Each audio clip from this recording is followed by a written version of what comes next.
സാധാരണ സർജറീസിന് spinal anaesthesia കൊടുക്കും. നട്ടെല്ലിൻ്റെ ഇടയിലേക്ക് ഒരു നീഡിലിട്ടിട്ട് അതിലൂടെയാണ് ആ ഡ്രഗ് കൊടുക്കുന്നത്, മെഡിസിൻ കൊടുക്കുന്നത്. അത് അനസ്തെറ്റിക് ഏജന്റ് ആണ്.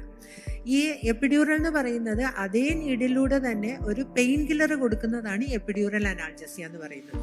സെയിം പ്രോസസ്സാണ്. ഇപ്പം സർജറീസിൽ ജെൻസിലാണെങ്കിലും ലേഡീസിലാണെങ്കിലും അംബിലിക്കസിന് താഴെയുള്ള പൊക്കിളിന് താഴെയുള്ള എല്ലാ സർജറീസും ഇതുപോലെ സ്പൈനൽ അനസ്തീഷ്യയിലാണ് മിക്കവാറും കേസസ് ചെയ്യുന്നത്.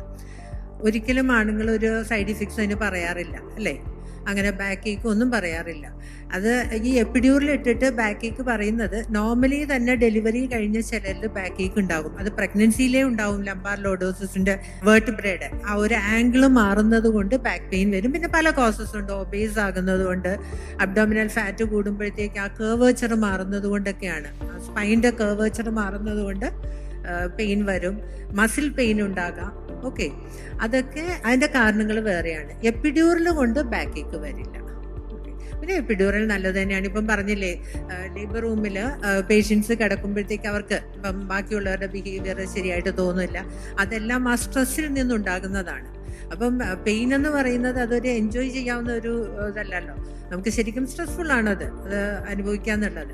അത് നമ്മളൊന്ന് എപ്പിഡ്യൂറലിൽ കിടക്കുകയാണെങ്കിൽ വളരെ സമാധാനമായിട്ട് തന്നെ കിടക്കാൻ പറ്റും.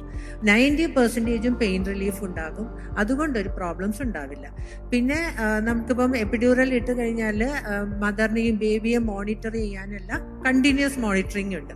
അതിലെന്തെങ്കിലും ബുദ്ധിമുട്ടുണ്ടെങ്കിൽ അതനുസരിച്ച് ആക്ട് ചെയ്യാനും കാര്യം.